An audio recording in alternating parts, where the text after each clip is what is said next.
starting. All attendees are in listen-only mode. Good morning everyone and welcome to today's ISMM webinar. Today's format will be 20 minutes live presentation followed by 10 minutes of question and answers. I have placed all attendees on mute to avoid us all speaking at the same time, so if you do have any questions please use the chat function. I will ask Adam on your behalf after his presentation. Today Adam Clark will be talking about the 6 steps of effective sales development. Adam has won the Sales Manager of the Year award in both BESMA 2015 and 2016. It is with great pleasure that I'm introducing you to your host today, Adam Clark. Thanks, Dion. Thanks for the introduction. Hi, everyone. Welcome to the webinar. As Dion mentioned, we're going to be talking about 6 steps of effective self-development. I'm the European Sales Director at a company called DICE that help people engage with the tech audience. And I've had a lot of success in introducing self-development techniques into the businesses that I've run. So I hope you managed to find some of this useful and get some good takeaways for yourself. I know everyone's busy, so I will try and keep it short and sweet. But if you do have any questions, as Dion said, just type them in the chat function. So what we're going to be talking about is the importance of self-development in the current sales landscape. We're going to have a look at how to self-analyze where you need self-development, the importance of the mindset that goes into that, and for me, that's really the most important area that you can work on. If you can get your mindset and your attitude right in terms of the importance of developing yourself, then actually the rest of the process becomes relatively straightforward and simple. So then we'll have a look at how to establish goals, what kind of things you can read, how to get involved in other things, and collaboration with your colleagues. So looking at the current landscape of sales, it's so competitive. So to be able to differentiate yourself in any way possible against your competitors, against your colleagues, is really, really vital. Clients expect so much more from salespeople these days, so any way you can get ahead of the game is going to be really important, and self-development is a really easy way to do that. There's only so much value that your company that you work for can offer you. So whether it's formal training sessions with your manager, they're useful things to have, but there's only so much value that they can offer to you. It's never going to be 100% suited to your style of learning or your exact goals. So by formulating an effective self-development plan, that's really something that can set you apart. There's a couple of really cool quotes here from a great website called Selling Power, which I like. As long as you're in a career of selling, you must be in a career of training, of learning, of self-development. I think that's really apt. So first of all, in terms of self-analysis, there's 3 real categories that most areas of development can fall within. So you've got skills. So skills is normally like a module of sales. So it might be something like negotiation or closing or objection handling, something you can compartmentalize. And that's the kind of thing that most people within sales will get training from their business. Knowledge is another area. That's normally built up with experience, but also work and research yourself. So looking into the market, looking into your competitors, and that's an area where you can grow. The one that's really often missed is attitude and mindset. So research suggests that 70% of an individual's success is down to their attitude and mindset. But it's funny because in businesses that I've worked in, or colleagues or peers that I've spoken to, very rarely is the training and development that supports them in their business focused around developing their attitudes and their mindset. I think you might see this in your own business as well, but a lot of the time it's focused around different skill elements, so how to negotiate, how to close. But if you can't get the attitude and the mindset right, then actually the skill and knowledge that you have becomes less important.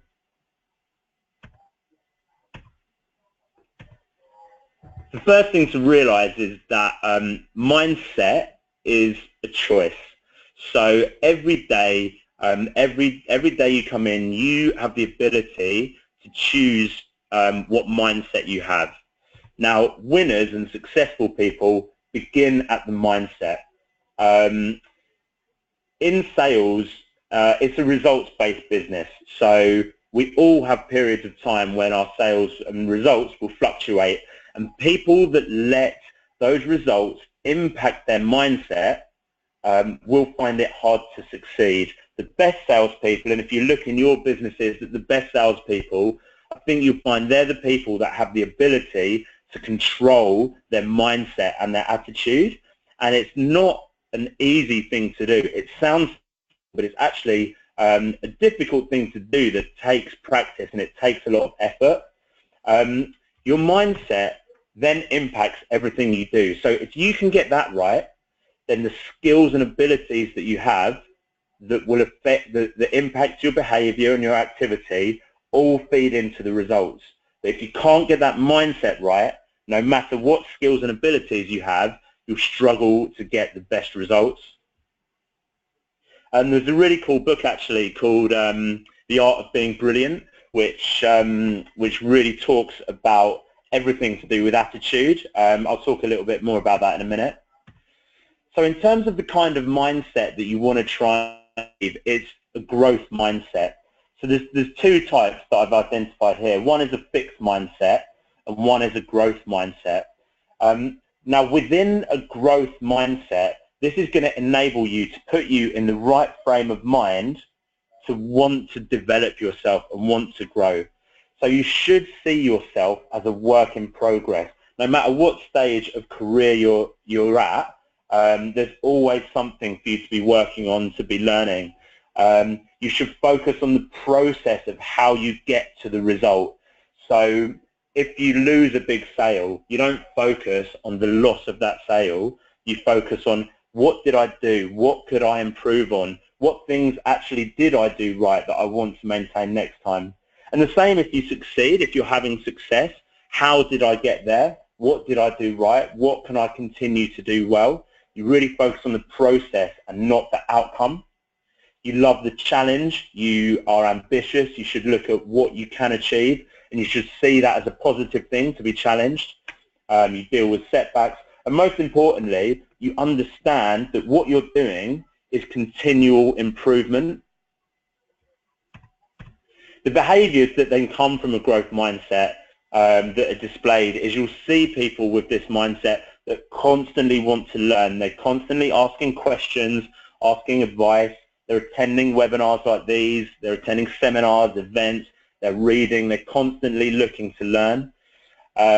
You'll see people with passion, and effort is the key. And finally, embracing mistakes and confronting deficiencies. So understanding that we will all make mistakes, especially in a sales career, and understanding that that's part of the journey and not seeing them as setbacks but as learning and growth opportunities. And once you've got that growth mindset, the rest of the process actually becomes relatively straightforward. I think it's about getting in a habit of a growth mindset. So you have people like Zig Ziglar or Tony Robbins talking about how long it takes to form a habit, and a lot of the things I read talk about a minimum of 21 days. So trying to form that growth mindset over a period of at least 21 days should hopefully start setting you in the right direction to grow. From here, the process becomes relatively straightforward once you're in the right frame of mind. So talking about establishing goals, I read a study, some of you might have heard of this study that Harvard Business School ran of their grad students. Now, only 3% in a given year wrote down their goals. Another 10% had goals but didn't write them down. And the remaining 87% had no goals whatsoever.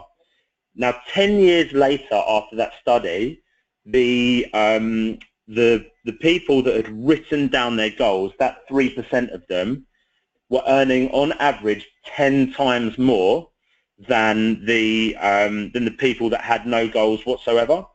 So that's a really interesting fact around the importance of establishing goals. Now, in sales, it's something we do with every other aspect of what we're trying to achieve. But how often, or when is the last time that you wrote down what your goals were in terms of self-development? There's about 1,500 thoughts that go through a person's mind every single minute. So if you don't write down your goals, it's something that can easily get lost along with the everything else that you're thinking around. So goals is incredibly important. The next thing is about reading. So I know when I started trying to develop myself personally, I found it really difficult to get into reading, and the first 2 or 3 books I read I really didn't enjoy. I think the key to this is persevering and finding styles and authors that you like, work on recommendations from other people, and read as much as you can. Now, I think a key to reading, and I'm going to recommend some books in a minute that I found were really useful. I think a key is committing to a time that you will read. So for me, I commute an hour every day to work and back. For me, my morning commute is when I commit to myself for that hour. I'm going to work on my self-development. So that will be committed to audiobooks. That will be reading, and that's 20 hours a month of self-development that I'm getting ahead of my colleagues and also my competitors. Get involved in as many things as possible. So the fact that you're on webinars like this, I think, shows that people want to learn. People already have this growth mindset. There's always something you'll pick up from events, webinars, seminars. Even if it's only 1 or 2 things, I think that's what you're aiming to get out of any given experience. And finally, collaborating with other people. So in our office, we run things like a monthly book club where we share our goals, we share the books we're reading, key learning points, books we like, books we don't like. We run knowledge sharing sessions, so things we've learned, things we want to share with our colleagues. And actually sharing your goals with your colleagues will increase the success you have by up to 50%. So it's a really key part of your self-development process is actually working with other people on it. And that will give you all the things listed there, like accountability, clarity, motivation as well. I wanted to share some books that I found really useful in terms of if you haven't ever tried getting into books or found it difficult. I think I've tried to pinpoint some that are useful as a starting point. So things like Eat That Frog or The Art of Being Brilliant are 2 really short, easy to read books that can get you started. I think The Art of Being Brilliant is a great one all around attitude and being able to choose your attitude. There's some really cool tips in there. Fish is one around culture. There's a couple of management books in there. Who Moved My Cheese is a really cool book around dealing with change. So if you're new to a role or you're going through change in your business, that Who Moved My Cheese book is a really really strong recommendation that I would give. As long as you're in the career of selling, you must be in a career of training, learning, self-development, and getting better. So I think, as I said, the fact that people are on this webinar shows that you've made the conscious choice that self-development is something that is really important to you. And the 6 steps I've concluded with are below. So first of all, analysing where you are and which areas you want to develop in. Secondly, choosing your mindset. So again, I think this is absolutely key to understand that a growth mindset will help you develop. And once you've done that, the rest of the process is simple to follow. It's around setting really clear goals, writing them down, being specific, using deadlines, finding books that you enjoy, getting involved in different things so people learn in different ways. I've got some colleagues that absolutely hate reading but love listening to audiobooks. I've got some that will only attend webinars but don't like reading. So I know everyone will develop in different ways. And then collaborate and share those ideas and formats with the people in your business and your colleagues, and that will really help you achieve success. So that concludes. I hope that was short and sweet, and that people can take a few bits from that. Yeah, I'd like to answer any questions that people that might pop out for people on that. Okay, thanks for that, Adam. We've had a few questions come in. Cool. Okay, the first one. Some days it can be hard to influence your frame of mind. What ideas could you recommend on how to get yourself into that positive mindset? So in terms of choosing, being able to actually choose your mindset, I think that's a really good question. So in terms of understanding, I think the key is understanding, once you understand the importance of your mindset, the fact that 70% of your success is down to your mindset, and you understand that it's a choice, it becomes a lot easier to work on making that decision. So, I mean, there's a lot of things that people will do. So I think anything from listening to different types of music in the morning, reminding yourself of previous success that you've had, creating small wins throughout the day. Actually, talking about the book, The Art of Being Brilliant, there's loads of really cool stuff in there. That whole book is basically about helping you be able to choose your mindset and understanding that it's a choice. So the guy in that book, Andy Cope, talks about, he helps you picture it and visualize it. So one idea he has, for example, and this won't work for everyone, but it works for some people, is he says get a black and a white stone and put them on your desk or on your bedside table. And when you wake up in the morning, imagine that you have to make a choice to pick up one of those stones and throw it into a lake. If you choose the black stone and you throw it into a lake, it turns into like a disgusting swamp, really gross. And if you pick up the white stone and you throw it in, it turns into this beautiful, serene, luscious lake. And what he says is that the physical act of making that choice of which stone to pick up will help you throughout the day realize that that choice and that ability to make a choice of your mindset is down to you. There's also other stuff in that book around things like, he talks about wearing, always making sure that you've got really nice underwear and pants and socks, because one of the first things you do in the morning is put on your socks and your pants, and everyone knows the feeling when they're down to their last couple of pairs that are maybe the more uncomfortable ones or whatever, that it kind of sets your day off in a bad way. So he says always make that investment of choosing nice pants and socks. So there's little things like that that he advises in that book. I think that's a really good book to be able to help you choose that mindset.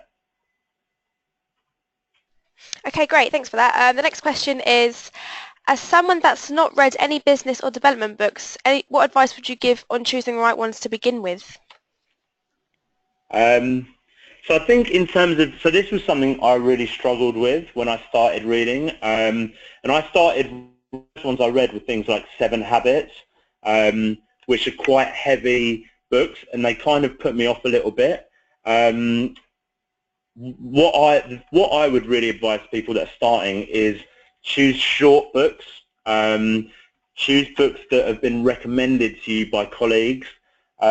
I definitely think choose a topic that's enjoyable to you, so that you're actually committed to reading it and that you enjoy reading it, and also that books that are related to your goals. It sounds like an obvious one, but choosing books that are related to your goals so you actually feel like you're benefiting from reading them as well. But yeah, definitely short books, definitely recommendations, and don't be afraid to make notes in them and scribble on them, highlight areas, so you're really kind of engaging with it. Okay, great, thank you. The next question is it better to develop your areas of strength or areas you're weaker in? I think that's a really good question. I've had a couple of debates actually with colleagues around how to decide which areas you want to develop yourself in. For me personally, I really enjoy developing my areas of strength purely because I enjoy it more. And your self-development should be around things you enjoy. You're doing it in your own time. You're angling yourself towards the career that you want. So by developing those areas of strength, you're going to be more committed and you're going to be working on areas that you really enjoy. I think on the flip side to that, there's if you're going for a promotion or there's something holding you back in your career because you need to develop it, then obviously that should be something that you should work on. But in general, I really enjoy working on areas that I'm strong on and becoming more of an expert in those areas. Great, thank you for that. Okay, our next question is, how do you approach a training mindset? I've always tried to recruit attitude, train skills and behaviour. Top tips, please. That's a really good question. Could you just repeat that, please, Dion? Yep. How do you approach a training mindset? I've always tried to recruit attitude, training skills and behaviour. I think that from a management point of view, I think that's the exact right approach to recruiting. So looking for people that have that right attitude, people that ask a lot of questions and that have evidence on their CV of learning and accomplishing things through learning and training. So whatever it might be on their CV, finding those experiences that people have had where they've had to learn something to achieve it is really key. So I think that's absolutely the right thing to do in terms of hire by attitude rather than maybe what they're talking about in the interview, rather than skills and development. I think what I've always done over the last few years is hire. I found it much easier, just personally, to hire graduates that are still in that that frame of mind of wanting to learn and develop than I have to hire really experienced people that have maybe lost that passion of learning and development. And I think that's actually key in terms of, if you want to build that culture of training and learning and development, it's hiring the right type of person that's still got that learning and development frame of mind, like a fresh graduate. Okay, great, thank you. The next question is, I'm in the process of setting up a CPD scheme for employees in my sales team. What's the best way to sell this scheme, get employees on board and bridge the gap between self-development and enforced learning with employees? That's a really good question. So personally, I think training and development it has really moved on in the last few years, where I've found that formal training sessions and forced training sessions become more and more difficult to engage Gen Y and people in the current sales environment. So I think the importance of engaging the team in the creation of the program becomes more and more relevant. So getting the I would engage especially with the more senior members of the team to understand where they want to develop, but also rather than just the topics, really talk about the methods and the structure of training as well, because I think it really has moved away from formal classroom sessions where people's attention spans, I don't know if you guys have found this, but people's attention spans are a lot shorter. You need to engage people much quicker. So a lot of our trainings sessions and programs have become much more involved around things like role plays, or things like the senior members of the team researching areas they're interested in and delivering those training sessions. That way you're really getting buy-in from people that they're working on not only areas they're interested in, but they're delivering it in a much more engaging way.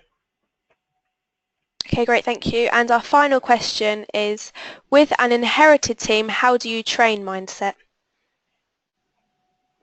I think that's a really difficult thing to do when you can't hire the kind of people that you want to hire. I think one of the main things that you can do is get the team to realise the current state of the landscape. So the fact that sales now is so competitive, buyers have a lot more power, and the fact that if we don't differentiate ourselves from our competition or our colleagues, if we stand still and rely on what we've always relied on, we will be left behind. So I think the key to implementing the mindset is getting people to understand the new challenge that they have that perhaps didn't used to exist.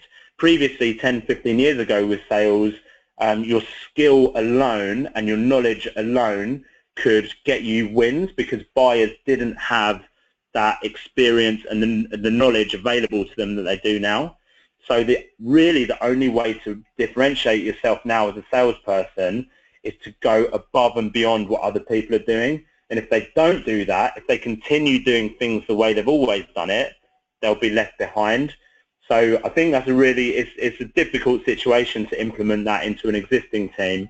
But if you can get them to understand a challenge that perhaps they didn't even knew existed in terms of the current landscape, that would be a good starting point. There's a really cool book I'd recommend for this called Snap Selling by Jill Conrath, which talks about the changing landscape of sales and buyers and how that you have to constantly adapt your mindset in order to just to keep up, let alone get ahead. Okay, thank you. We've had one more question just come in. How do you work on a demoralised sales team to change their mindset to a positive one?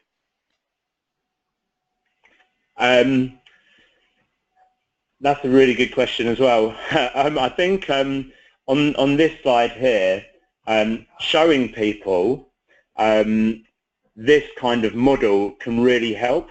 We're all in sales. A lot of people are in sales for a couple of reasons, whether it's money, whether it's success, whatever it might be. Revisiting your goals and what you want to get out of sales, I would say, is the most important thing.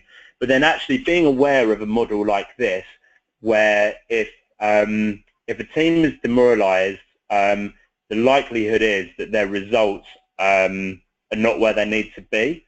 And if that team then needs to understand that there's nothing we can do about what's already happened. The results are already the results. We can't change those.